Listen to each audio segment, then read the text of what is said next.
Hello everyone, my presentation today is about dance in ancient Egypt, and my name is Sierra Vargas.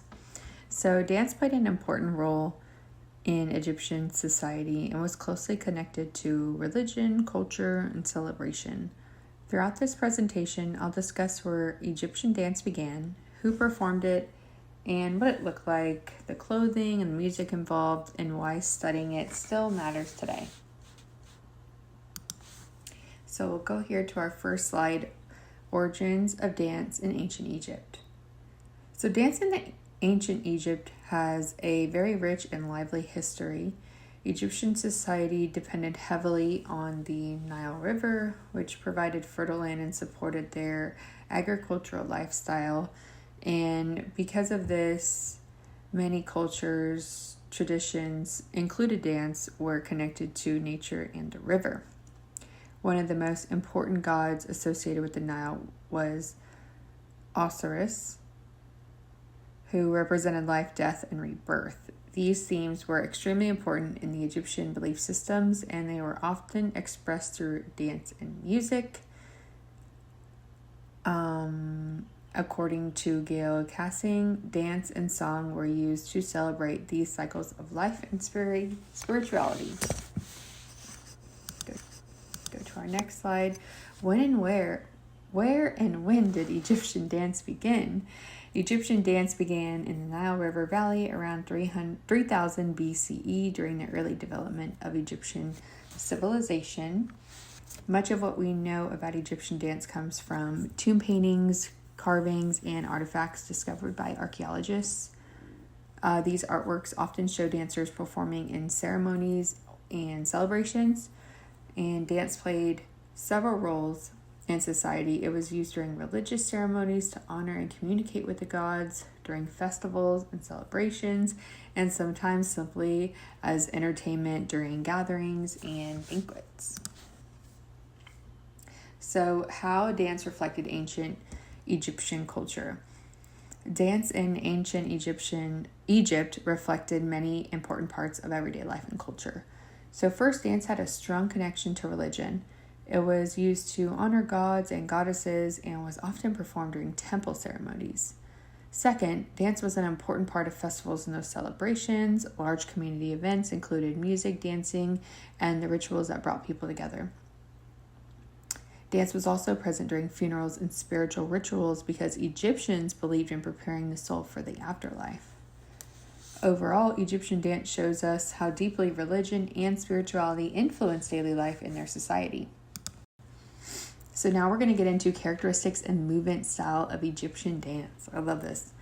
The movement style of Egyptian dance had several distinctive characteristics. Dancers typically maintain a balanced and upright posture with a straight torso and slightly bent knees. Their movements were usually controlled and precise, which created elegant and elongated body lines. And much of this information comes from tomb paintings, which frequently depict dancers in graceful poses. So these images help historians understand how the movements may have looked and how dance was performed. So we're going to get a little bit into the Egyptian dancers. Who would you see dancing? Okay, so we're scratching our head, but I'm going to answer this question for you. So who actually performed these dances? In ancient Egypt, dancers were professional performers who were hired to entertain at celebrations and banquets. They were also temple dancers who performed as part of religious rituals, but most dancers depicted Egyptian art were women, although men sometimes participated as well. So some dancers even performed for the royal court, entertaining pharaohs and nobles during important events.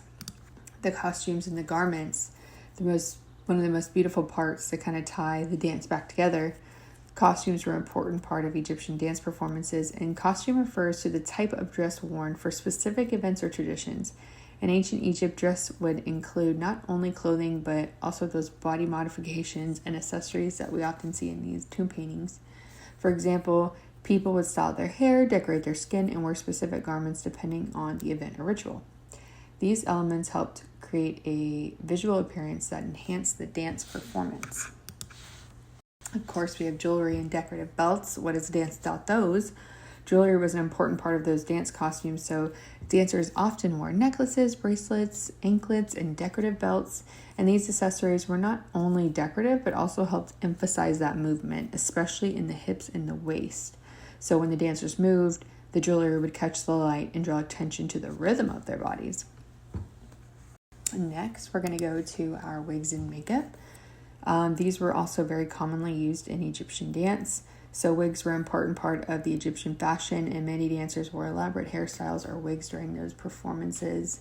Makeup was also used to highlight facial expressions. One of the most recognizable features is the dark eye makeup called kohl, which emphasized the eyes and made expressions more visible to the audience. These visual elements helped make the performance more dramatic and engaging. I know when I see that, I'm immediately intrigued. So the role of music in Egyptian dance. This played a major role in the dance. Music was connected to religion, daily life, and even death rituals.